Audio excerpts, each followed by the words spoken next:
Ladies and gentlemen, please welcome Phyllis Lockett.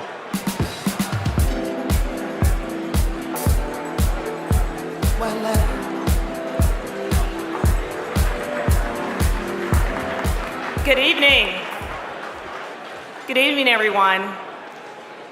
I was taught that the world has a lot of problems, but that I could struggle and change them. That intellectual and material gifts brought the privilege and responsibility of sharing with others less fortunate. And that service is the rent each of us pays for living. It's the very purpose of life, not something you do in your spare time or after you've reached your personal goals.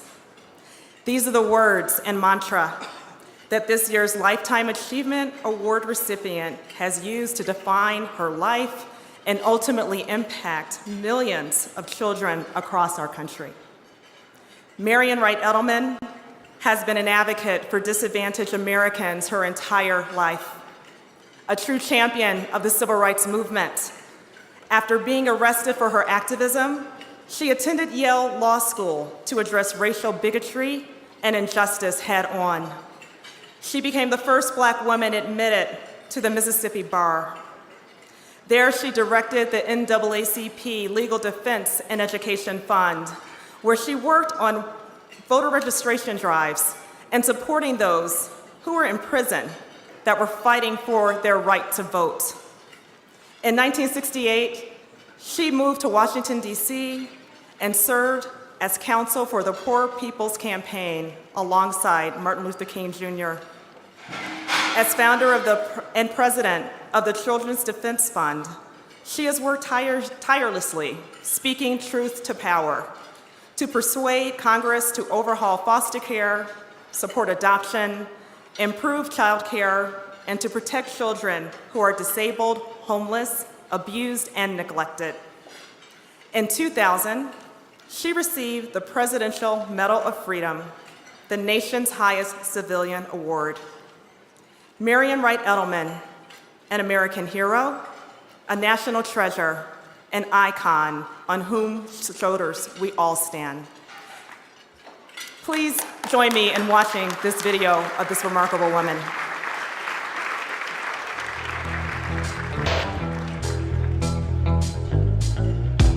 The year is 1960.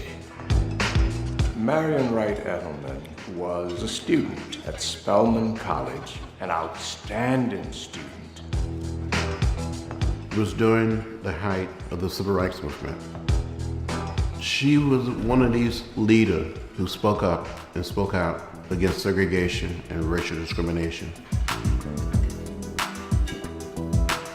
She worked with Martin Luther King Jr. like we all did. We were meeting somewhere every day, either at a lunch counter or in jail. And the first day of our jail experience, March 15, 1960, Marian was a part of that experience. It was very dangerous. People had been beaten, arrested, jailed, but she went in places that others dared to go. In the late 1960s, we used to go to Washington for the famous peace marches. We were all in awe of Marian.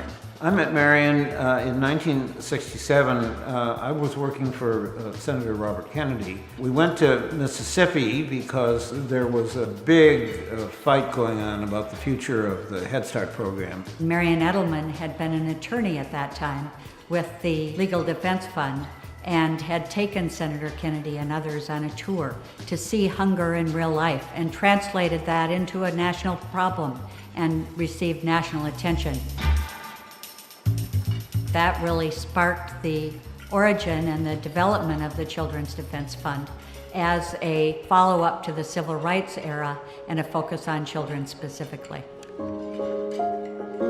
She founded the Children's Defense Fund. It became her baby.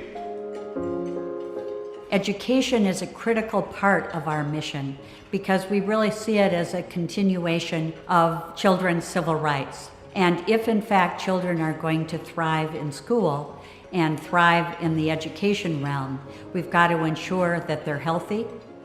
You can't learn if you haven't eaten breakfast or lunch. You can't learn if you live in an abusive situation. You can't learn if you don't have good health care. So Marian thinks about the totality of all the social elements that have to be in place for young people to learn, but also to have all the opportunities that every other child has. Marian grew up in a small town in South Carolina, totally segregated. That is what drove her. Her parents were absolutely determined that all 5 of the children in the family would go to college, and of course that was the bridge out.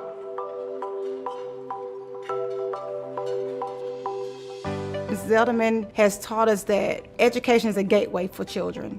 If you know better, if you learn better, if you have opportunity, then you have a fighting chance in this nation. The work that she does now with the Freedom Schools, which is a major effort in over 100 locations in the United States, I think is her passion at the moment. I speak to college students who participate during the summer in the Freedom School program. These are young people that are part of the Children Defense Fund to help educate, to help organize for the children in America.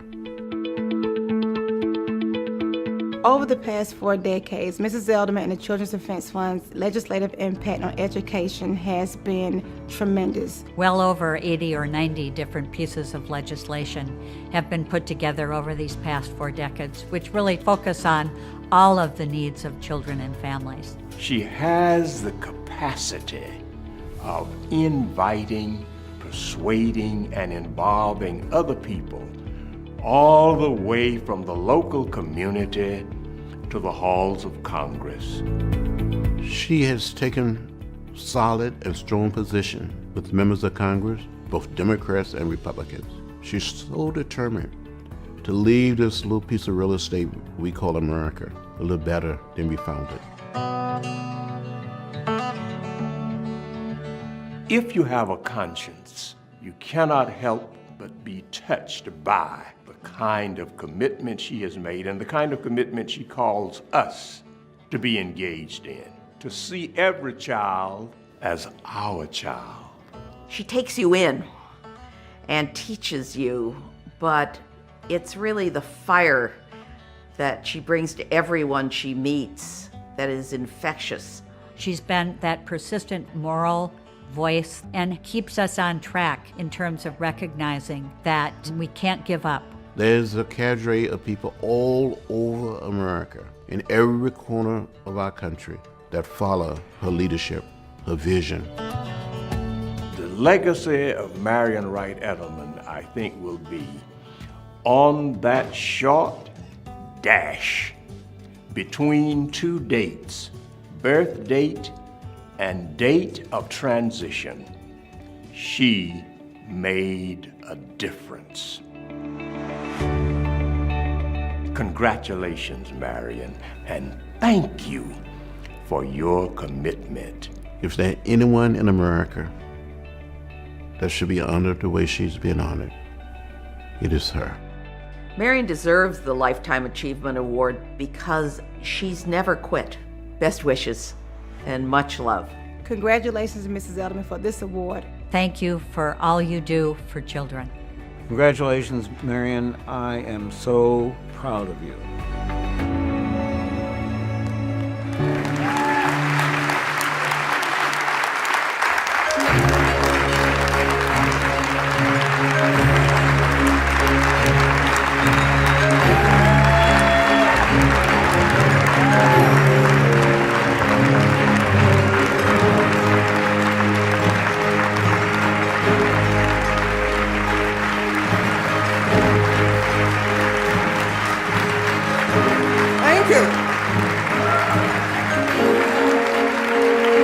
Thank you very much. I have always felt like the luckiest person in the world because I've always had a cause worth fighting for. But I also was born at the intersection of great events and great moral leaders, including my parents. And my first rebellion was when I was 4 years old. And I went up to the Belts department store with one of my Sunday school and public school teachers, and I was thirsty, so I went and drank out of the white water fountain. Didn't know it was the white water fountain, wasn't reading really very well then. But my teacher was terrified, and she snatched me away. And I took my little psyche down and home crying and asked my parents what this was about. They made it clear that it wasn't about me, it was about the society in which we live, but that we could, when you grow up, you can help change it. Well, I started right then because I began to sneak up to the department stores and others with black and white water fountains, and I would switch the signs so that, and that was one way of getting back. But I was also very lucky in that I always had great role models, people who didn't have a whole lot of money, but who showed by the grace of their lives their loves of children and shared what little they had. And I had great parents who always made clear that if we saw something we didn't like or a problem, that we could do something about it. Don't ask why somebody doesn't do something, ask why you don't do something. And I still think of my parents, and every time I attacked a new issue, but I was so lucky. Then I went off to Spelman College, and chapel was compulsory. And I rebelled, except that you would lose your quality points and grade point average, so I began to have to go. But the greatest speakers in America came through that chapel, from Dr. King to Dr. Benjamin E. Mays, his mentor. And Spelman gave me a whole new view of the ways in which I could make a difference. And I'm so grateful for that. And I often ask today, who are our 10 moral leaders in America? Who is Father Ted Hesburgh in higher education? You know, who is our person, Phil Hart or Wayne Morris, or the moral voices in bipartisan ways in the Congress? But again, having been exposed to people who didn't say, why doesn't somebody do something, why don't I do something? And as a child, I was very moved by that. And so when people ask me why I do what I do what I do because my parents did what they did, my community elders did what they did, and because they instilled a sense of justice and efficacy in me from the very beginning. And I'm very grateful, and I'm very grateful for this award. And I'm very grateful to be here with Kaya. She's just a rock star. And it shows you that you believe in children and have high expectations for children, that you can produce miracles. And I'm just very proud of her and delighted to be here with her. This is the most difficult time we've faced for children and for the safety net since I have been alive. We've had many, many changes before. During the Reagan years, the budget came in and they were trying to dismantle the entire safety net. But we decided that we would fight, and that the priority was to keep the laws in place because we lost the infrastructure of the laws that protected children and the poor, that we would take decades, if ever, to get them back. And here we are now facing 50 years later, and we succeeded in many ways. We lost billions of dollars, but we laboriously got it all back, and we continued to try to move forward for our children. But now I think this is the time for us all to come together to sort of figure out what we are going to do to make sure our nation moves forward for all of our children.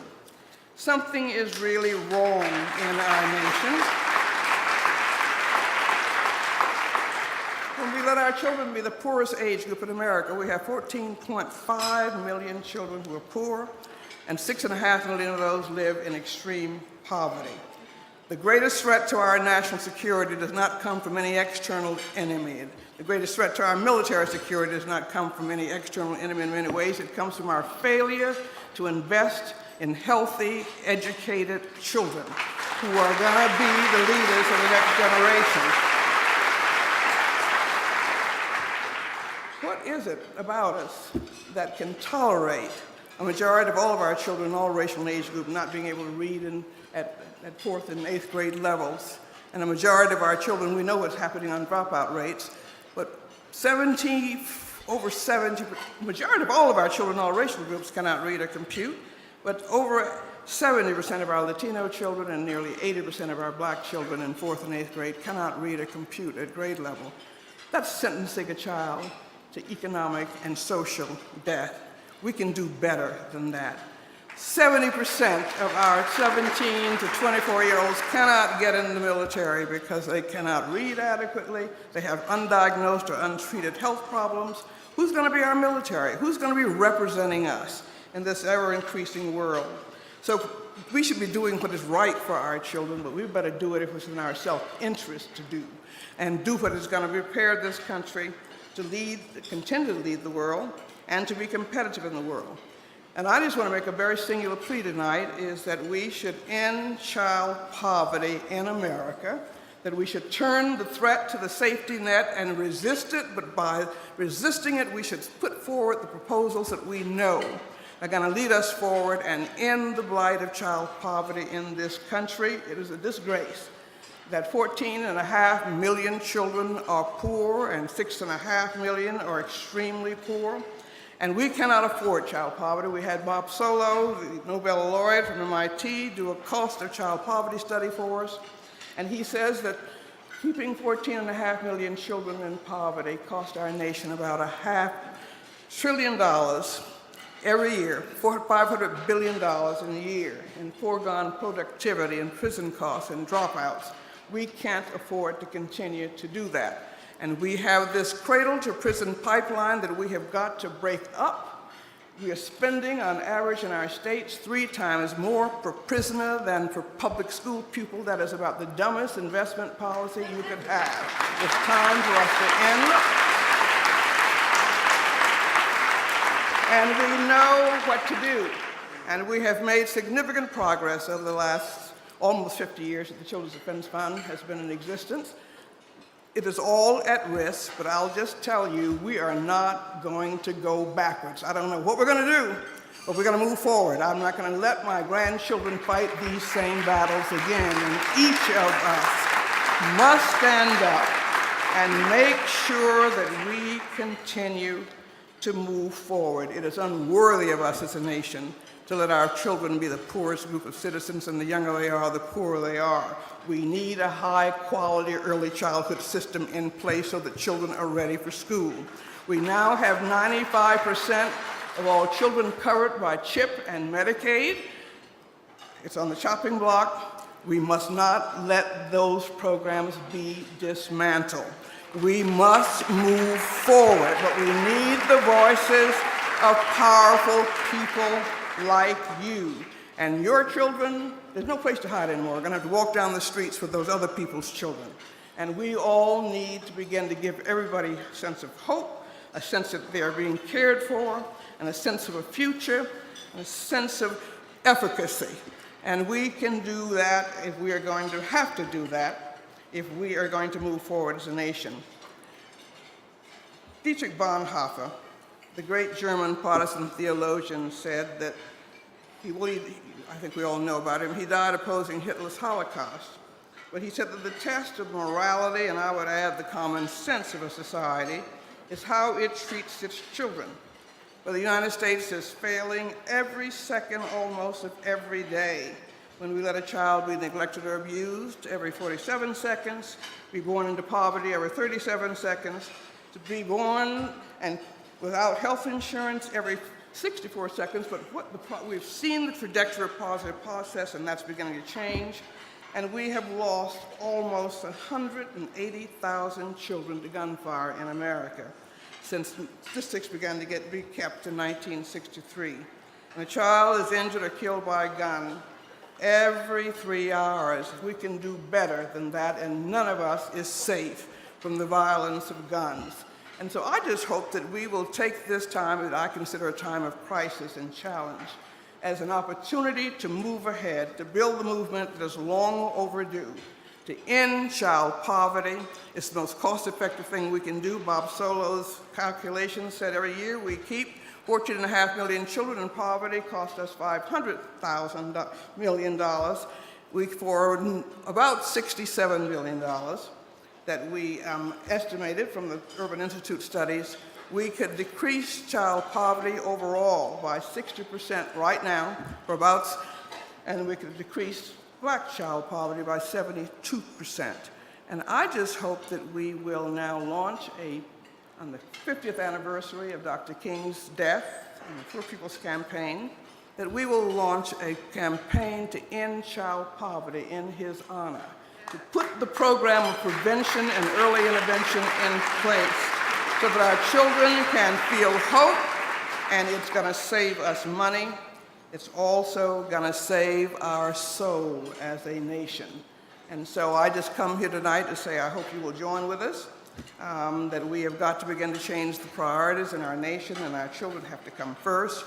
And so I hope that we can see your partnership as we move forward. We've got all the power we need to do that. And I just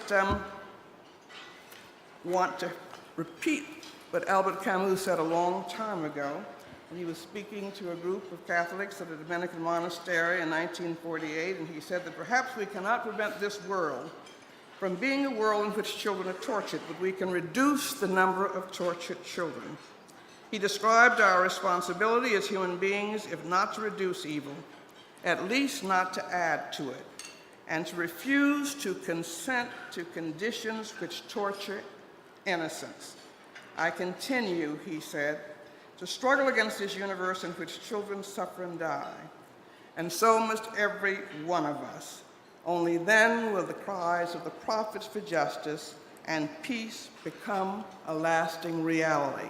And I would like to think that the richest, most powerful nation in the world, militarily and in many ways economically, can set a goal and achieve a goal that says we're going to see that every child gets a healthy start, every child gets a head start, quality head start, every child is safe from gun violence, every child is going to get ready for school, and every child is going to be able to graduate from school and be a contributing citizen. And we can achieve that if we decide to put our children first, so that I hope that you will join me in trying to talk about setting a goal for the richest nation on earth to end the poverty of our children. That is a goal worth living and dying for. Thank you.